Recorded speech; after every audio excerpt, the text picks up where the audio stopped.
कर्म करे किस्मत बने, जीवन का यह मर्म, प्राणी तेरे हाथ में, तेरा अपना कर्म, तेरा अपना कर्म।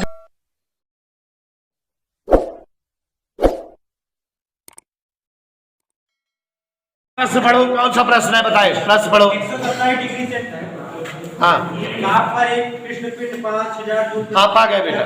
देखो प्यारे बच्चों, क्वेश्चन जो है कैसा है बेटा, प्रश्न नंबर 9 पढ़ रहे हैं, 8 तक हम लोग लगाए थे। सभी लोग ध्यान दें प्लीज। प्रश्न नंबर 9, 127 डिग्री सेंटीग्रेड ताप पर एक कृष्णपिंड 5000 जूल प्रति सेकंड की दर से ऊर्जा उत्सर्जित करता है। तो 127 डिग्री सेल्सियस ताप, पहले ताप 127 डिग्री सेंटीग्रेड है, इसमें 273 जोड़ दोगे बेटा तो ये केल्विन में बन जाएगा 400 केल्विन। कोई दिक्कत बेटा देवेश? फिर उसके बाद कह रहा है बेटा देवेश, ध्यान से देखो, 5000 जूल प्रति सेकंड ऊर्जा उत्सर्जन है। ऊर्जा कितना उत्सर्जित हो रही है? 5000 जूल। फिर इसी में कह रहा है बेटा कि अगर 527 डिग्री सेंटीग्रेड ताप कर दिया जाए, ताप बच्चों 527 डिग्री सेल्सियस कर दिया जाए तो ऊर्जा उत्सर्जन क्या होगी, यही बताना है। हमेशा ताप किसमें रहना चाहिए बेटा? केल्विन में। ना रहे तो उसे केल्विन में बना लेते हैं 273 जोड़कर। तो इसमें 273 60 और एक 800 केल्विन। कोई डाउट बेटा? अब सूत्र लगा दे E1 E2 वाला। क्या सूत्र होता है देखो, E1 E2 बराबर T1 बटा T2 घाते 4। इस तरह से अभी एक सवाल कल लगी थी, फिलहाल आप सब पूछ डालो, सब बता देंगे, ठीक है ना? जल्दी जल्दी बता देंगे। T1 400, T2 800। सभी लोग ध्यान दें, घात 4, 4 दूनी 1 बटा 2 घात 4, 1 बटा 16। यहाँ E1 है 5000 बटे E2। तो देखो जरा से बात सुन, E2 बराबर 16 बटे 80,000 जूल पर सेंटीग्रेड। कोई दिक्कत? कहीं कोई असुविधा नहीं होनी चाहिए, समझ में आ गया? अगला सवाल करो। 273 डिग्री सेंटीग्रेड ताप पर एक कृष्णिका से विकिरण की दर 10 जूल। हाँ ठीक बेटा, आगे देखो बच्चों, सभी लोग जो है ध्यान से समझिएगा बेटा, हम बहुत प्यार से सवाल पढ़ रहे हैं। 273 डिग्री सेंटीग्रेड ताप पर, देवेश बेटा थोड़ा तबीयत ढीली है इसलिए धीरे धीरे पढ़ा। 273 डिग्री सेंटीग्रेड ताप पर युग, सुनो भाई, एक कृष्णिका से विकिरण की दर 10 जूल पर सेकेंड है। तो शुरू में ताप कितना दिया है? 273 डिग्री सेंटीग्रेड। हे बच्चों, हमेशा ताप को किसमें बदलते हैं? केल्विन में। क्या जोड़ देते हैं? 273 जोड़ दोगे तो क्या हो जाएगा? और इस समय ऊर्जा 10 जूल है। ऊर्जा कितनी है देखो, 10 जूल पर सेकेंड। तो 819 डिग्री सेल्सियस ताप पर कितना ताप दे दिया बेटा? लेकिन देवेश इसके ताप किसमें है ये? हाँ, इसमें 273 जोड़ के केल्विन बना ले बेटा। तो 273 जोड़ो प्यारे बच्चों, 819 धन 273। हाँ, 9 3 12 7 1 8 1 9 8 2 10 1092 केल्विन ऊर्जा उत्सर्जन पूछ रहा है। चले बेटा, यही सवाल है। क्या सूत्र होता है अंजलि? E1 अपान E2 बराबर T1 upon T2 to the power 4। यही फार्मूला होता है, ध्यान से देखिए, सभी लोग आ जाएगा। तो प्यारे बच्चों चले हम आगे बढ़े बेटा। E1 कितना है बेटा? 10। E2 नहीं मालूम, T1 546, T2 हम यहां समझो जरा सभी लोग, 10 बटा E2 बराबर इसको इससे भाग दो। कोई डाउट किसी को? 10/E2 ये 1/16 तिरछा गुणा E2 बराबर 160 जूल पर सेकंड। कोई दिक्कत बेटा? अगला पढ़ो बेटा जल्दी से। एक लाख के तंत्र का ताप 2450 केल्विन, प्रभावी क्षेत्रफल 0.4081 सेंटीमीटर तथा उत्सर्जन क्षमता 0.30 है। लैंप कितने वाट का है? हाँ देखो बेटा, बहुत ही अच्छा प्रश्न इस बच्चे ने बोल दिया है, दिल खुश हो गया। अरकम जी सुनिए, एक लैंप के तंतु का ताप 2450 केल्विन। प्यारे बच्चों, यहाँ जानने योग्य बात यह है कि ऑलरेडी इसमें केल्विन में दिया है, इसमें 273 मत जोड़ने लगना। ठीक है, हाँ नहीं जोड़ने लग जाओ। प्रभावी क्षेत्रफल 0.408, प्रभावी क्षेत्रफल A बराबर 0.408 वर्ग सेमी, तो 10⁻⁻4 वर्ग मीटर। कोई दिक्कत बेटा? और कह रहा है उत्सर्जन क्षमता 0.30 है। उत्सर्जन क्षमता E बराबर क्या है बेटा? हमसे कह रहा है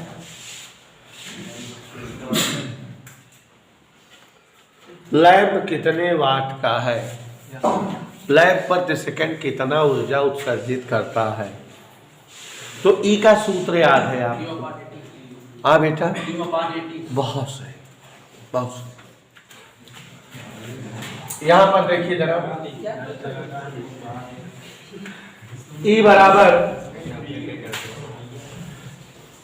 Q/80।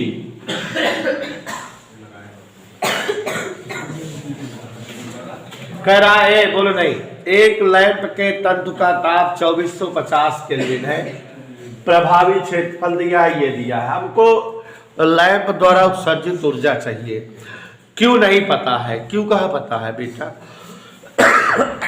सिंपल फार्मूला यूज करेंगे। एक्चुअली में बेटा हमने आपको स्टीफन नियम बताया है, E बराबर सिग्मा T की पावर 4 बताया है ना बेटा? E बराबर सिग्मा T की पावर 4। तो यहाँ जब आदर्श कृषिका रहे तो E बराबर सिग्मा T की पावर 4 लगता है। आदर्श कृषिका ना रहे तो E बराबर सिग्मा A T की पावर 4 लगता है। तो यहाँ देखो जरा, उत्सर्जन ऊर्जा या उत्सर्जित ऊर्जा, थोड़ा सा टेक्निकल ध्यान दीजिएगा। E बराबर सिग्मा E/T की पावर 4। जो सिग्मा T की पावर 4 है उसमें परिभाषा पढ़ी जाती है प्रति एकांक क्षेत्रफल से प्रति सेकेंड, ऐसे पढ़ा जाता है। तो यहाँ क्षेत्रफल भी ले लिए और जो है उत्सर्जकता भी ले लिए। ठीक, आदर्श कृषिका होती तो ना लिखा जाता। सबका मान रख दो। सिग्मा का मान क्या बताए हैं? 5 2 6 7 10⁻⁻8 बताए हैं कि नहीं? और ई का मान दिया है कितना बेटा? 0.30। ए का मान कितना दिया है? 0.408 × 10⁻⁻4। दिख रहा है कि नहीं? टी का मान बेटा 2450⁴। कैलकुलेशन लंबा हो गया ना थोड़ा? ठीक है, देखो जरा, 5.67 गुणे इसका इसमें गुणा कर दे। 0 3 8 24 3 4 12 2 3 5 अंक पे दशमलव। कोई दिक्कत? 10 की घात 8 और 4 -12। 2450 क्या लिखा है वहां? 2450 के ऊपर क्या घात लगी है? 4। तो 2450 को 245 पकड़ रहे हैं, गुणे 10 की घात 4 कर देंगे। 245 गुणे 245 60,025 गुणे 245 गुणे 245 4 बार गुणा कर दिए। ध्यान से देखो, ये आ गया 3603 000 625 गुणे 10 की घात 4। और आगे देखो, सबका गुणा कर दे। ध्यान से देखो, इसमें गुणा कर दे 5.67 का, फिर इसमें गुणा कर दे 0.12 का,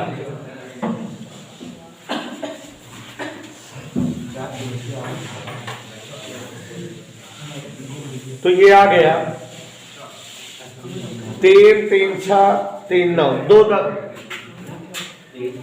25 गुणे 10 की घात माइनस 25 गुणे 10 घात 8 12 4 गए 25 जूल पर सेकेंड। ये आंसर आ गया। अगला पढ़ो बेटा, गुणा थोड़ा सा किए हैं, गुणा करना है कर लीजिएगा। हाँ ताप पर एक पृष्ठ द्वारा ऊर्जा उत्सर्जन की दर वाहक प्रति वर्ग। हाँ, अगला क्वेश्चन पढ़ रहे हैं, ध्यान से सुनिएगा। 227 डिग्री सेल्सियस ताप पर प्रश्न पढ़ रहे हैं, ध्यान सुनिएगा। एक पृष्ठ द्वारा उत्सर्जित ऊर्जा की दर वाट प्रति वर्ग सेमी में बताइए, जबकि पृष्ठ की उत्सर्जन क्षमता 0.60 हो।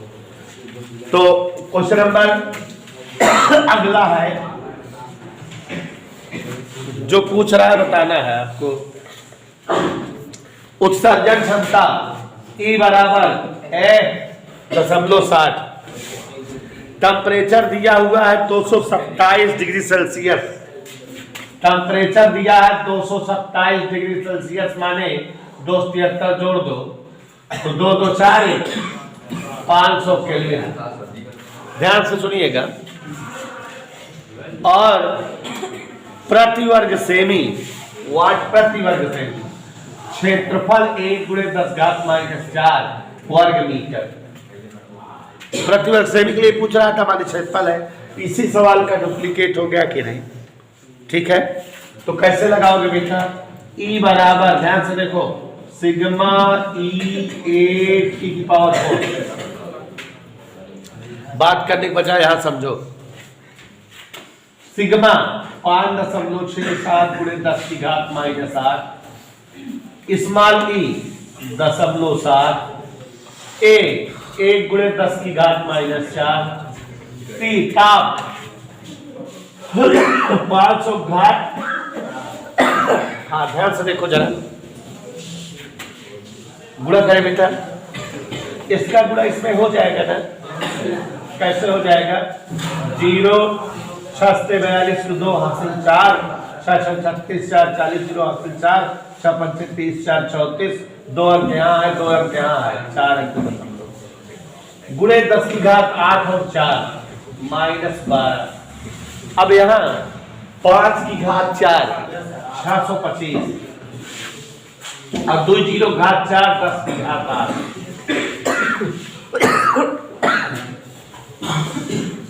इसका इसमें गुणा हुआ 10 की घात -4, 625 का इसमें गुणा कर दीजिए, 625 तिहाई।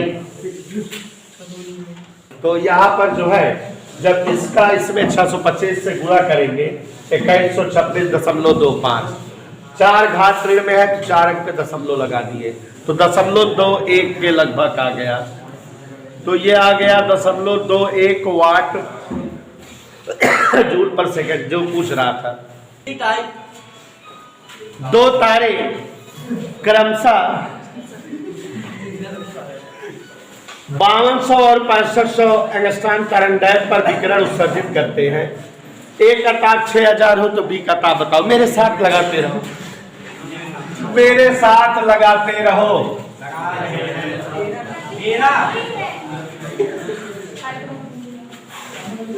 2 तारे 5200 एंगस्ट्रॉम और 6500 एंगस्ट्रॉम, 6000 केल्विन पहले तारे का ताप है, दूसरे तारे का ताप बताना है। और पहले तारे की तरंग दैर्घ्य 52 एंगस्ट्रॉम, दूसरे तारे की तरंग दैर्घ्य 65 एंगस्ट्रॉम। यही है। सूत्र याद करो, λ1 अपान λ2 बराबर